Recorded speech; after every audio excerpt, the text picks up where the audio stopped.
Yup, I'm capitalism's bitch. The Nintendo Switch 2 is the first console I've ever been able to buy myself at launch, and that's really exciting. To be able to take your hard-earned disposable income and drop it on this big new exciting thing you really want, it's an unreal feeling.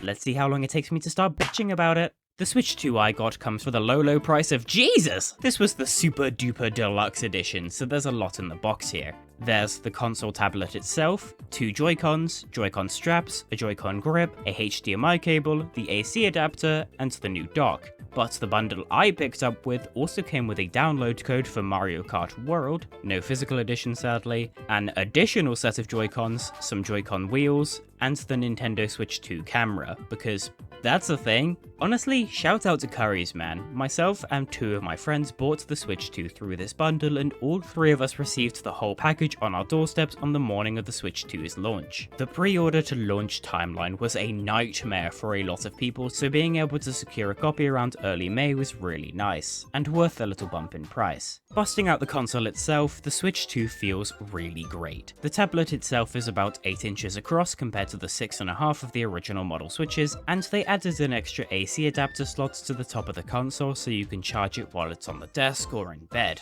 Finally. Speaking of the desk, the kickstand is much nicer this time. The original Switch had a pretty flimsy kickstand that easily snapped off and was also off-center, but the Switch 2's definitely feels more solid. Not perfect, but better. The tablet itself feels great to hold and use. It's got a lot more meat on its bones, so honestly using the original Switch just feels weird and small now. The Joy-Cons snap on really nicely, so you can't mess that up even if you're a damn fool. And the joysticks on the Joy-Cons feel really good and smooth compared to the somewhat rigid sticks on the Switch 1's Joy-Cons. And hopefully they won't start drifting in 5 months.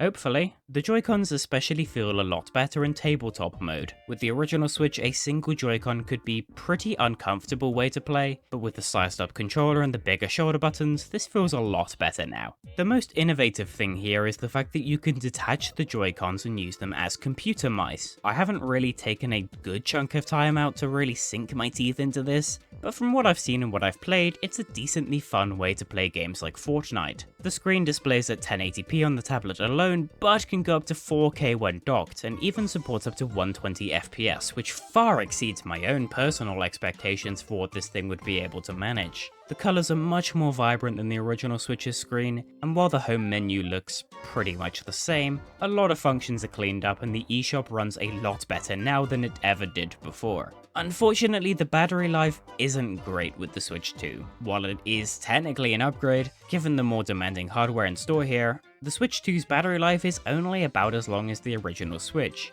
It won't last more than about 4 to 6 hours without a charge, if even that. The big new thing advertised with the Switch 2 is the game chat feature. It's basically Discord built into your Switch 2 with voice calling, screen sharing, video chat, and group chats. The safety features are nice, and while comically low quality, the screen sharing is a great feature to have. I would have liked some kind of regular text chat function too, and a way to have permanent group chats that can persist over multiple calls. But for now, the way game chat is implemented is good enough as is. And while it won't be this way forever, it is currently free to use, which is nice as well. However, the greatest quality of life change for the Switch 2 is actually not on the Switch 2 itself at all. Anybody remember that useless Nintendo Switch Online mobile app?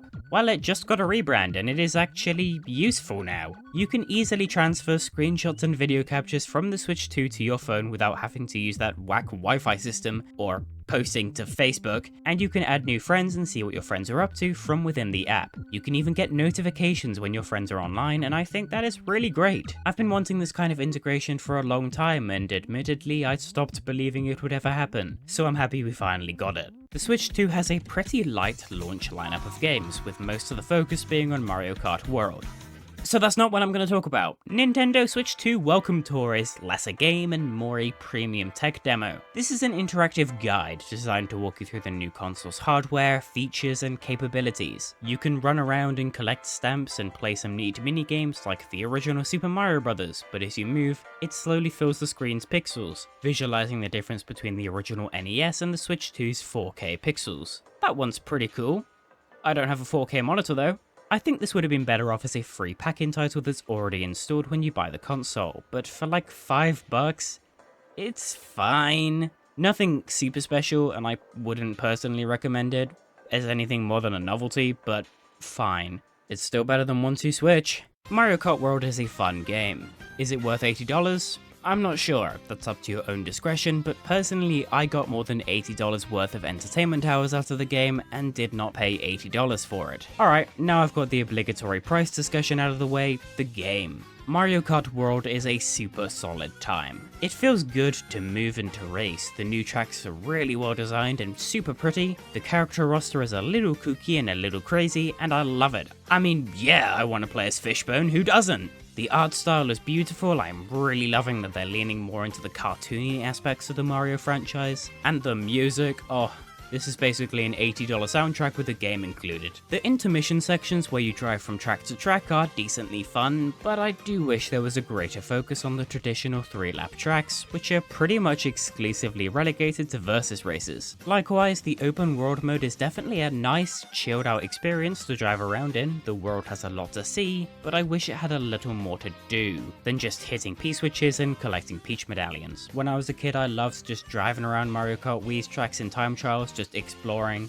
It's probably like the dream game if you're 8 years old and you love Mario Kart right now. The Fall Guys-esque knockout tour mode can drag on a little bit, but it's a brand new way to play Mario Kart and it really does justice to the increase of 24 players. The new items are a little basic and dear lord there are so many super horns, but I'm chuffed about the return of the Mega Mushroom. Mario Kart World is super fun and I'm definitely having a really great time on it. I'll definitely touch on this game in greater detail at a later date, but the TLDR is that I'm not convinced that it's going to surpass Mario Kart 8 Deluxe, especially considering that game is also readily available on this console and for a reduced price, and with more content. But if you're a big Mario Kart head, I do recommend picking it up and giving it a try, just maybe not for the full $80. Mario Kart World is the headliner for the Nintendo Switch 2, but it's not the only thing I picked up at launch. Along with Mario Kart and Welcome Tour, I also picked up Sonic X Shadow Generations, which runs great. And I gave the updated version of Fortnite a try, which is a massive upgrade over the original Switch version. I mean, the Switch version of Fortnite kinda sucks, but this is a really solid way to play.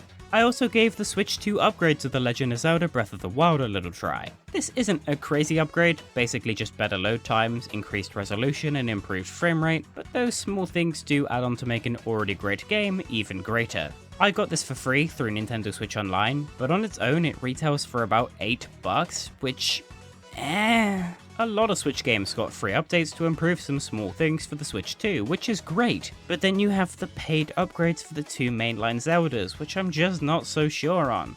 Oh, and Mario Party Jamboree. We'll come back to you. But first, Nintendo GameCube Online. With a rebrand to Nintendo Classics, we finally got emulated GameCube games on the Switch 2 exclusively. I have to say, the launch lineup has some good games, but it's really nothing to write home about. Soul Calibur 2 with the GameCube exclusive Zelda stuff is definitely an interesting pull, and F-Zero, Wind Waker, and Super Mario Strikers are definitely solid games, but I was definitely hoping for some of the heavy hitters like Mario Kart Double Dash or Smash Melee. With the unspecified future edition of Super Mario Sunshine, that officially makes 2/3 of Super Mario 3D All-Stars redundant, which is pretty funny.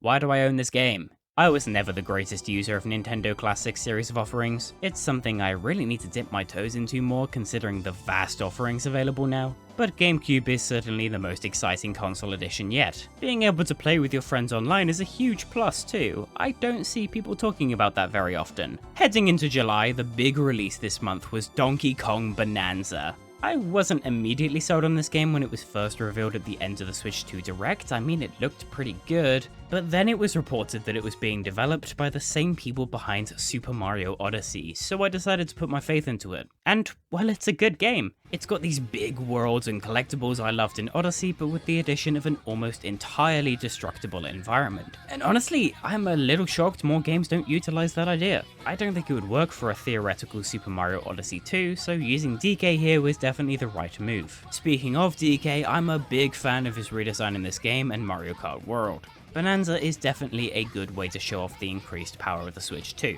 I mean, if you tried to run this thing on the original Switch hardware from 2017, your console would start doubling as an air fryer. However, because this game is developed by the same people behind Super Mario Odyssey, that means everybody agrees it's good now, but will suddenly say it was bad all along in about 3 years. Super Mario Party Jamboree Nintendo Switch 2 Edition plus Jamboree TV released this month.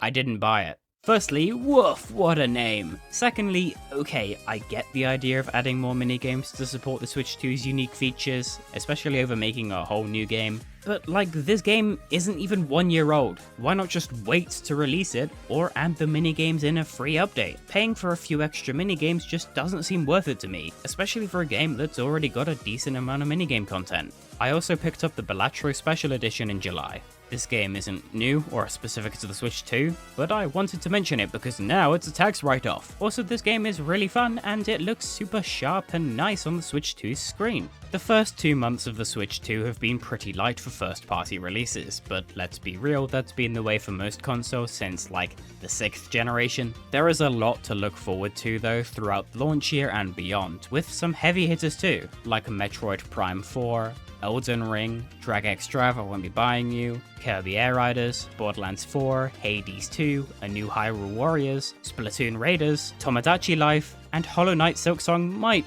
escape containment and stumble its way into release sometime in the next 5 years. Nintendo Switch 2 is awesome because we can finally leave the Nintendo consoles are underpowered and therefore suck debate behind us. I mean, this thing is a powerhouse and you can take it on the go. That's a good deal. The issue with this console obviously lies in the pricing. The Switch 2 and its games are simply not affordable to a lot of people, and that absolutely sucks. I don't think it's a Nintendo exclusive problem, rather a gaming industry-wide issue, and some of the blatant misinformation going around, people claiming the games cost $90 and that you don't even own them at that, is a little unnecessary. But while I was lucky enough to afford a Switch 2 on launch, a lot of people aren't, and that absolutely sucks. There's really no reality in which Mario Kart World is an $80 game, and don't let anybody tell you that it is, because it's not, and I wouldn't tell anybody to purchase it at that price. And yes, I know $70 games have been the norm for some time now, it's still kinda wild, especially for countries like Brazil, where the Switch 2 can cost multiple months of minimum wage paychecks just to buy it. That's not fair.